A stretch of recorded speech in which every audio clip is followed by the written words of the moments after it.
have a simple, powerful chord exercise for you. It's quick to throw into your piano practice routine, but it's one of my favorite little drills that helps with mastering chord inversions and with your transitions between chords. It can also help with learning songs faster for a less obvious reason, but first, here's what it looks like just for the right hand.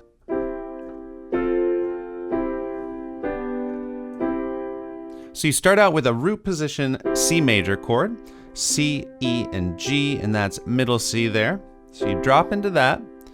Then we do the next chord. We're going to take our third and fifth fingers and just scoot them up one key, so our thumb is staying on that C. This is an inversion on an F major chord. Here's the root position down here. If you invert it once and then twice, you get this shape. So far we've got, and then you return to the C, and then one more chord. We're gonna keep our fifth finger on G, and then we're gonna hit a B and a D, using my second finger for that D. And just notice that when you're on that C chord, your second finger's already there on the D, so that's really smooth. You just gotta scoot your first finger from the C to the B. And now this is an inversion on a G chord. Here's the root position G major chord. This is the first inversion of that. And after that, you just return to the C chord. So we've got C, second inversion of F, C, first inversion of G, back to C. And when you go to practice it, you can just loop it into itself over and over again and practice it maybe 10 or 20 times. Of course, as you practice it over a few days, you'll probably be able to speed the tempo up a little bit. And whenever you're done, you can just end on the C. Also be mindful of how you're playing these chords. You want to stay relaxed, use a little bit of arm weight to drop into the chords, keeping your wrists up a bit and your fingers curved. We're going to expand on this and add left hand in a minute, but first I just want to touch on why I love this exercise so much. First off, you're practicing all three of the common inversion shapes and fingerings. If we invert any triad, I'll just take C major as an example. We have the root position 1, 3, 5, the first inversion 1, 2, 5, and the second inversion 1, 3, 5, but with a little space there, so the muscle memory is a little different. Of course, then we would be back to the root position. In this exercise, we're practicing and getting the hand comfortable with all three shapes: the root position, that second inversion shape, and also the first inversion shape.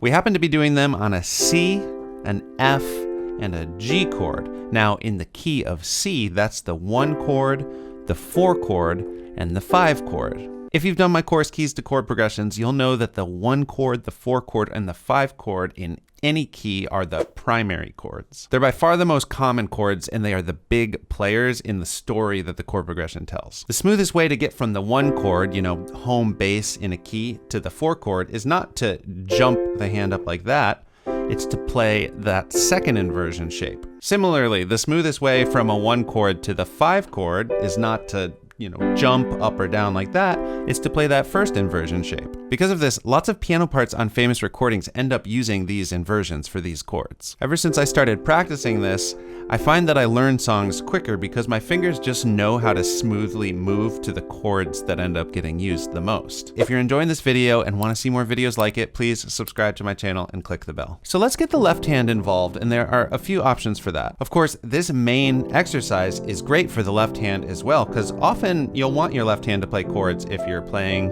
a melody in the right hand or something. What ends up happening with the hand shapes is sort of the opposite though. When you move to that inverted F chord, that's where we do the second finger and first finger, where the first finger just pops up. So 5, 2, and 1 there. Then of course back to C, E, G on bass C here. And then this is the shape where you have 1, 3, and 5, but with the little stretch there. So we've got a B, D, and G there. And then if you get the hang of that, you can put them together. This is probably a good time also to mention that I am using the sustain pedal. I'm holding it down to kind of cover the space as I move to the next shape so we don't get that silence. You just got to do a lift, lift, lift. But that's really good practice for your pedal lift timing. Might as well throw that in while you're doing this exercise at the beginning of your playing session. But often with chord accompaniment playing, the left hand is playing the role of the bass player, doing bass notes on the roots of the chords the right hand's playing. So let's get a feel for that with this exercise. So I've got my fifth finger on that bass C. And I'm gonna hit that when I do the C chord in the right hand. For the F chord here, I'm gonna hit an F, then of course back. And then for that G chord, I'm gonna hit the G there. So we've got just kind of rocking back and forth like that.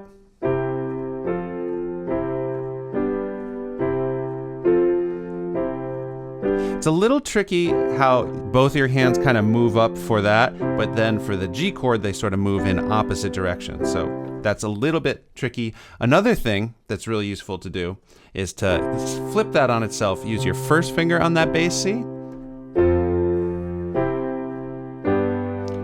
Now the intuitive one is going down to the G, but the F, you're moving outward in either direction. So both of these are great to practice and will come up in songs that you play. You might want to spend a week practicing it this way, and then once you're super comfortable with that, you can do it this way. Now the next step is to try this exercise in different keys. If you don't know any other scales or keys yet, check out this video where I go over the scales and chords for all 12 keys. So if I wanted to play it in the key of A major, I'd start on that A major chord and it would end up looking like this. And I could run through all those different options. The hand shapes are the exact same. Once again, you can do the left hand doing the single bass notes. Once you get the hang of that, you can flip it on itself.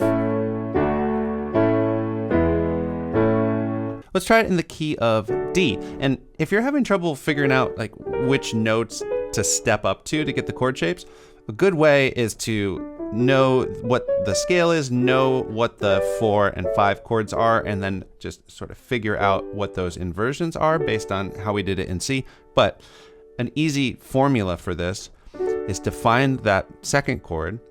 You're gonna take the top note and move up a whole step or 2 half steps. And the middle note is gonna move up just a half step.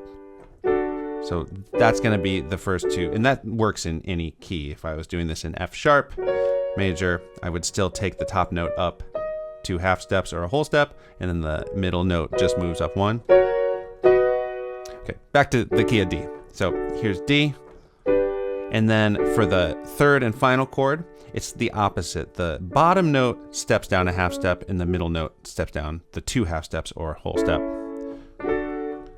So any major chord that you land on, here's B. It's gonna be the same. Top note up a whole step, middle note up a half step, then go back, and then bottom note down a half step, middle note down a whole step. As long as you're starting on a root position, major triad, it'll work. So go forth and add this to your practice routines and let me know in the comments how it goes. Have an awesome day.